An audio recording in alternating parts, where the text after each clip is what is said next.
British Bangla welfare ট্রাস্টের ambassador professor doctor সরকার মাহবুব আহমেদ শামীম বলেছেন, BNP দেশের মানুষের জন্য অপরিহার্য দল।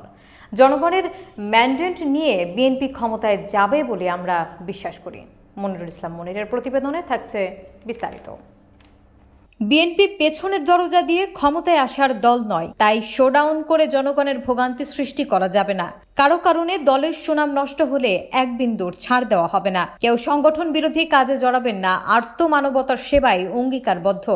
এ স্লোগান নিয়ে রবিবার দুপুরে চাঁদপুরের মতলব উত্তর উপজেলার কালীর বাজারের ব্রিটিশ বাংলা ওয়েলফেয়ার ট্রাস্টের আয়োজনে গরিব ও অসহায় দুস্থদের মাঝে খাদ্য সামগ্রী বিতরণ অনুষ্ঠানে তিনি এ কথা বলেন।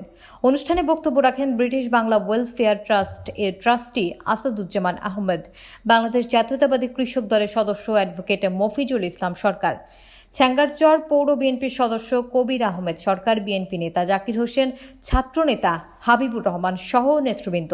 অনুষ্ঠান বাগানবাড়িতে আগে অনেকবার এসেছি। বাগানবাড়ির প্রতি আমার সাথে বাগানবাড়ির আর কিছু পাগল ছেলে পেলে আছে। এখানে লন্ডনে কিন্তু অনেক কাজ করেছে। ঐতিহাসিক মুহূর্তে আমি বক্তব্য শেষ করছি। ব্রিটিশ বাংলা